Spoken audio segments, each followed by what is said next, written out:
السلام علیکم ورحمۃ اللہ وبرکاتہ۔ بسم اللہ الرحمن الرحیم۔ سامعین و ناظرین، جملہ اسمیہ خبریہ کی بحث چل رہی تھی۔ آج کے اس ویڈیو میں آپ کے سامنے اوزان کلمات کا ذکر کیا جاتا ہے، لیکن اس سے پہلے کہ میں اوزان کلمات کا تذکرہ کروں، سب سے پہلے جملہ اسمیہ خبریہ کی چند مثال ہے، چند پیج آپ کے سامنے پیش کیے جاتے ہیں، آپ اس کو دیکھ لیجئے۔ اس کے بعد ہم آج کا سبق اوزان کلمات کے سلسلے میں شروع کریں گے۔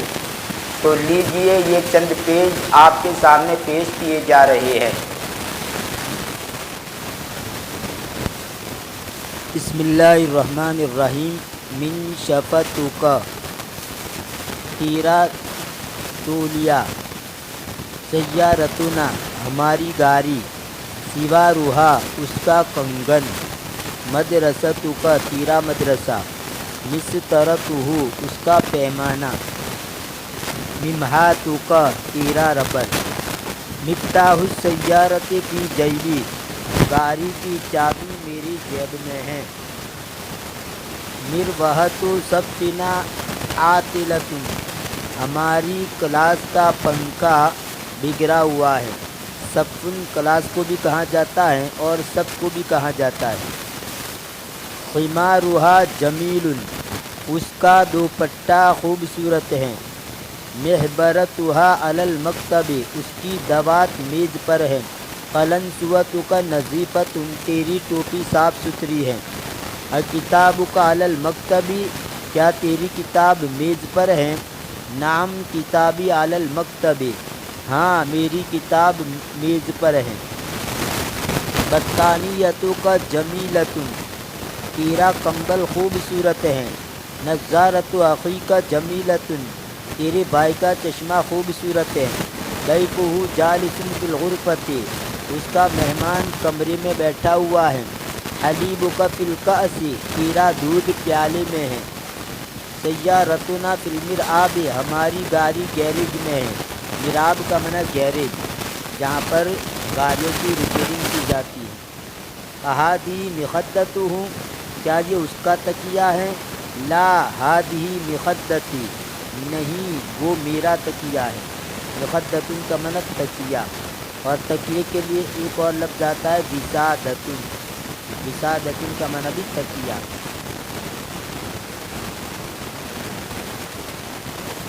اہادی مبراتک، کیا یہ تیرا پنسل تراش ہے؟ نعم ہی مبراتی، ہاں وہ میرا پنسل تراش ہے۔ والدہا طبیب، کیا اس کا والد ڈاکٹر ہے؟ لا بل والدہا مہندس، نہیں بلکہ اس کا والد انجینئر ہے۔ قلمہا غال، کیا اس کا قلم مہنگا ہے؟ نعم ہوا غال، ہاں وہ مہنگا ہے۔ یہ غال مرفوعی ہے، بعد میں چل کر یہ غالن ہو گیا، یہ مجرور مت سمجھنا اس کو، یہ غالیون اصل میں تھا اور بعد میں صرف کے قاعدے کو سامنے رکھ کر غالن بنا دیا، تو یہ مجرور نہیں ہے، مرفوع ہے۔ نعم ہوا غالن، ہاں وہ مہنگا ہے۔ والدک فی البیت، کیا تیرا باپ گھر میں ہے؟ لا ہوا فی المستشفیٰ، نہیں وہ ہاسپٹل میں ہے۔ ذالک صدیقک، کیا وہ تیرا دوست ہیں؟ لا ہوا اخی، نہیں وہ میرا بھائی ہے۔ بیتک فی المدینۃ، کیا تیرا گھر شہر میں ہے؟ نعم بیتی فی المدینۃ، ہاں میرا گھر شہر میں ہے۔ امک فی المطبخ، کیا تیری ماں کچن میں ہے، باورچی خانے میں ہے؟ نعم ہی فی المطبخ، ہاں وہ کچن میں ہے۔ قریتک جمیلۃ، کیا تیرا گاؤں خوبصورت ہے؟ نعم ہی جمیلۃ، ہاں وہ خوبصورت ہے۔ القدر علی الموقد، کوکر اسٹو پر ہے، یعنی چولہے پر ہے۔ السیارۃ فی المرآب، گاڑی گیریج میں ہے۔ الملاقۃ فی القدر، چمچہ ہانڈی میں ہے۔ قدرن کا معنی ہانڈی کو بھی کہا جاتا ہے، کوکر کو بھی کہا جاتا ہے، کوئی بھی پکانے کی چیز ہو اس کو قدرن کہتے ہیں۔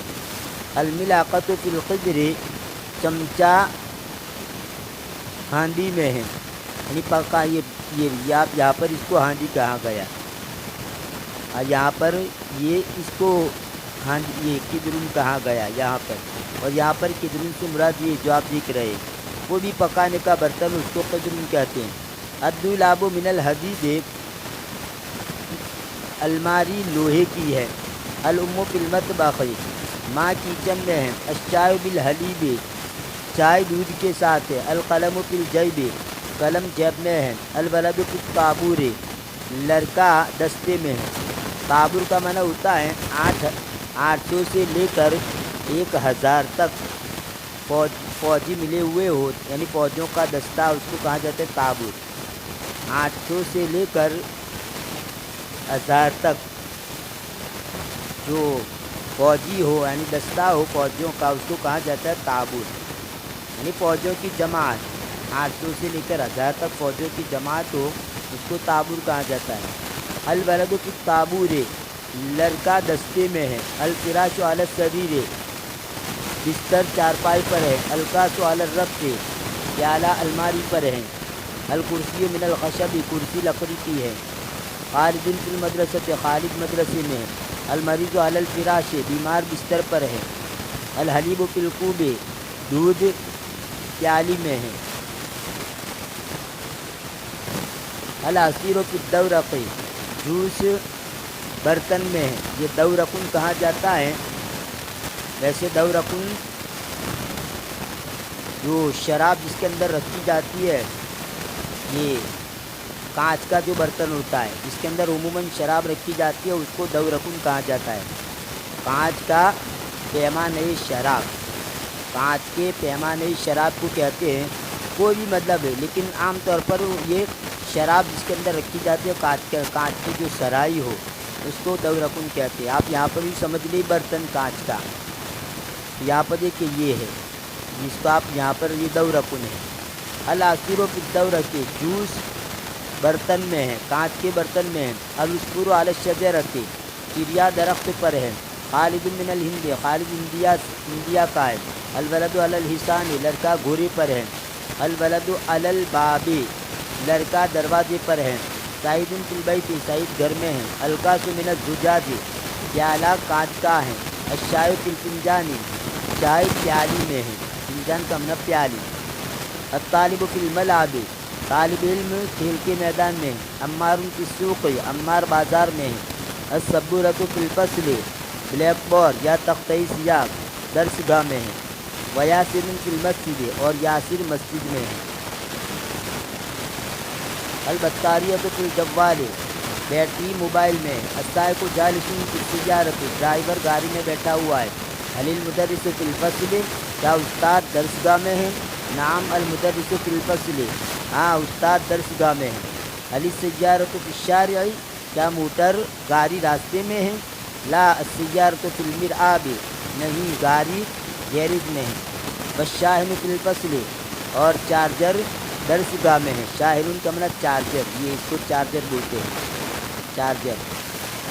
المدیر جالس علی الکرسی، پرنسپل یا محتمی کرسی پر بیٹھے ہوئے ہیں۔ هل الحارس علی الباب، کیا چوکیدار دروازے پر ہیں؟ نعم الحارس علی الباب، ہاں چوکیدار دروازے پر ہیں۔ هل المریض فی المستشفیٰ، کیا بیمار ہاسپٹل میں ہیں؟ لا المریض فی البیت، نہیں بیمار گھر میں ہے۔ اب آئیے آج کا سبق شروع کرتے ہیں اوزانی کلمات کے سلسلے میں۔ اوزانی کلمات کس کو کہا جاتا ہے آپ اس کو سمجھیے۔ دیکھیے عربی اسموں اور فعلوں کے اندر، عربی اسماء اور افعال کے اندر حروف اصلی کم سے کم 3 ہوتے ہیں۔ اسم کے اندر اور فعل کے اندر، دونوں کے اندر کم سے کم حروف اصلی 3 ہوتے ہیں، اور زیادہ سے زیادہ اسم کے اندر 5 حروف اصلی ہوتے ہیں، اور فعل کے اندر 4 حروف اصلی ہوتے ہیں۔ عربی اسماء اور افعال کے اندر کم سے کم 3 حروف اصلی ہوتے ہیں، اور زیادہ سے زیادہ اسماء کے اندر 5 اور افعال کے اندر 4 ہوتے ہیں، اور کبھی کبھی حروف اصلیہ کے ساتھ کچھ مزید حروف زائد بھی مل جاتے ہیں۔ ایسی صورت کے اندر ان کی تعداد، اسم اور فعل کی تعداد بڑھ جاتی ہے، حروف کی تعداد بڑھ جاتی ہے۔ اب جس اسم کے اندر یا جس فعل کے اندر 3 حروف اصلی ہو تو ان 3 حروف اصلی کو کہا جاتا ہے ثلاثی۔ اصلی حروف اگر 3 ہو تو اس کو ثلاثی مجرد کہا جاتا ہے، اور اگر اصلی حروف 3 ہوں اور ان 3 کے ساتھ کچھ حروف مزید شامل ہو جائے، زائد حروف، تو ایسی صورت کے اندر اس کو ثلاثی مزید فی کہا جاتا ہے۔ تو ثلاثی مجرد کا مطلب یہ ہوتا ہے کہ صرف 3 حروف اصلی ہو، اور ثلاثی مزید فی کا مطلب یہ ہوتا ہے کہ حروف اصلی تو 3 ہی ہو لیکن اس کے اندر ایک حرف اور کچھ حرف بڑھ جائے تو اس کو کہا جاتا ہے ثلاثی مزید فی۔ ایسے ہی رباعی مجرد اور رباعی مزید فی ہوتا ہے کہ رباعی مجرد کا مطلب یہ ہوتا ہے کہ جس میں 4 حروف اصلی ہوں، اور رباعی مزید فی کا مطلب یہ ہوتا ہے کہ جس میں 4 حروف اصلی ہوں اور کچھ زائد حروف بھی اس میں ملے ہوئے ہوں۔ ایسے ہی خماسی مجرد اور خماسی مزید فی۔ خماسی مجرد کا مطلب یہ ہوتا ہے کہ جس کے اندر 5 حروف اصلی ہوں، اور خماسی مزید فی کا مطلب یہ ہوتا ہے کہ جس میں حروف اصلی تو 5 ہو لیکن مزید کچھ زائد حروف بھی آ جائے تو اس کو خماسی مزید فی کہا جاتا ہے۔ گویا 6 شکلیں بن جائے گی: ثلاثی مجرد، ثلاثی مزید فی، رباعی مجرد، رباعی مزید فی، خماسی مجرد اور خماسی مزید فی۔ اس طرح 6 شکلیں بن جائے گی۔ مثلا ثلاثی مجرد کی مثال لے لیجئے۔ پہلے تو آپ یہ سمجھیے کہ حروف اصلی کس کو کہا جاتا ہے۔ حروف اصلی کا مطلب یہ ہوتا ہے کہ جو تمام تصریفات کے اندر اور تمام مشتقات کے اندر باقی رہے اس کو کہا جاتا ہے حروف اصلی۔ مثلا رجل، آدمی، تو یہاں پر دیکھیں را، جیم اور لام یہ تینوں حروف اصلی ہے، لیکن اگر اسی کا تثنیہ بنا دیا جائے رجلان تو یہاں پر تثنیہ کے اندر دیکھیں یہ الف اور نون بڑھ گیا، ایک 2 حرف زائد ہو گئے، تو اس کو بھی ثلاثی مجردی کہیں گے، لیکن یہاں پر جو ہے الف اور نون زائد ہو گیا، لیکن یہ 3 حروف جو ہے اس میں باقی ہے۔ رجلان جو تثنیہ کا صیغہ یا اس کی جو جمع آتی ہے رجال، تو رجال میں بھی ایک حرف زائد ہے، تو اس میں را اور جیم لام تو موجود ہی ہے، جو اصل مادہ ہے جس کو حروف اصلی کہا جاتا ہے وہ تو رجلان میں بھی موجود ہے اور اس کی جمع رجال میں بھی موجود ہے۔ تو حروف اصلی کا مطلب یہ ہوتا ہے کہ جو تمام تصریفات کے اندر، تمام مشتقات کے اندر یا تمام صیغوں کے اندر موجود رہے۔ مثال کے طور پر ایک دوسری مثال لیجیے، حامد اور محمود۔ حامد تعریف کرنے والا، محمود جس کی تعریف کی جائے، تو اس کے اندر اصلی حروف کون کون ہے؟ ہا، میم اور دال، اور ہا کے بعد جو الف ہے حامد میں وہ الف زائد ہے، تو آپ اس کو ثلاثی مجردی کہیں گے، یہ کوئی مزید فی نہیں، یہ ثلاثی مجرد ہی ہے۔ تو حامد میں الف زائد ہیں اور محمود اس کے اندر 2 حرف زائد ہیں، ایک تو میم اور دوسرا واو۔ تو یاد رکھیے گا حروف اصلی ان حروف کو کہا جاتا ہے کہ جو تمام صیغوں کے اندر، تمام مشتقات کے اندر موجود رہے، اس کو کہیں گے حروف اصلی۔ اور کبھی کبھی ایسا بھی ہوتا ہے کہ جو حروف اصلی ہوتا ہے وہ گرا بھی دیا جاتا ہے، موقع کے اوپر کبھی کبھی اس کو گرا دیا جاتا ہے، حذف کر دیا جاتا ہے، یا اس کو کسی دوسرے حرف سے بدل دیا جاتا ہے۔ حروف اصلی جو ہوتا ہے کبھی کبھی تو یا اس کو گرا دیا جاتا ہے، حذف کر دیا جاتا ہے، یا کسی دوسرے حرف سے بدل دیا جاتا ہے۔ مثلا قال اس نے کہا، باع اس نے بیچا، تو ان میں دیکھیں قال یہ اصل میں قول تھا اور باع یہ اصل میں بیع تھا، تو یہاں پر واو قول میں واو کو الف سے بدل کر قال بنا دیا اور بیع میں یا کو الف سے بدل کر باع بنا دیا۔ تو قال اور باع ان دونوں میں حروف اصلی جو ہے واو اور یا ہیں، لیکن علم صرف کے قاعدے کو سامنے رکھتے ہوئے اس واو اور یا کو الف سے بدل دیا گیا۔ انشاءاللہ اس کی بحث ہم بعد میں کریں گے کہ کس جگہ پر حذف کیا جائے گا، کس جگہ پر کس حرف کو کس سے بدلا جائے گا، اس کی بحث مستقل آئے گی۔ یہاں پر تو مجھے اتنا بتلانا ہے کہ حروف اصلی جو ہے وہ کبھی کبھی گرا دیے جاتے ہیں اور کبھی کبھی اس کو حذف کر دیا جاتا ہے، کبھی کبھی حذف کر دیا جاتا ہے، گرا دیا جاتا ہے، اور کبھی کبھی کسی حرف سے بدل دیا جاتا ہے، تو اس کو کہا جاتا ہے حروف اصلی۔ انشاءاللہ مزید کلام تو ہم آنے والی ویڈیو کے اندر کریں گے، بس آج کے اس ویڈیو کے اندر آپ اتنا ہی یاد رکھیے کہ عربی اسماء اور افعال کے اندر حروف اصلی کم سے کم 3 ہوتے ہیں اور زیادہ سے زیادہ اسماء کے اندر 5 ہوتے ہیں اور افعال کے اندر 4 ہوتے ہیں۔ اور اس کی میں نے شکلیں بتلائی کہ حروف اصلی کے ساتھ ساتھ کبھی کبھی زائد حروف بھی مل جاتے ہیں۔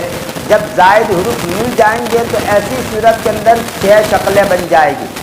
خالص اگر حروف اصلی ہو، 3 حروف اصلی ہو تو ثلاثی کا معنی 3 حرف والا، رباعی کا معنی 4 حرف والا اور خماسی کا معنی 5 حرفی۔ تو ثلاثی 3 حرفی، رباعی 4 حرفی اور خماسی 5 حرفی۔ تو ثلاثی مجرد اس کا مطلب یہ ہے کہ 3 حروف اصلی ہو، اس میں کوئی زائد حرف نہ ہو۔ ثلاثی مزید بھی جس کے اندر 3 حروف اصلی ہوں لیکن ساتھ ہی کچھ زائد حروف بھی ہوں۔ رباعی مجرد جس کے اندر 4 حرف اصلی ہو اور کوئی زائد حرف نہ ہو۔ رباعی مزید بھی جس میں 4 حروف اصلی ہو اور ساتھ ہی زائد حرف بھی ہو۔ خماسی مجرد جس میں 5 حروف اصلی ہو اور کوئی زائد حروف نہ ہو۔ خماسی مزید بھی جس میں 5 حروف اصلی ہو لیکن ساتھ ہی اس میں زائد حرف بھی ہو۔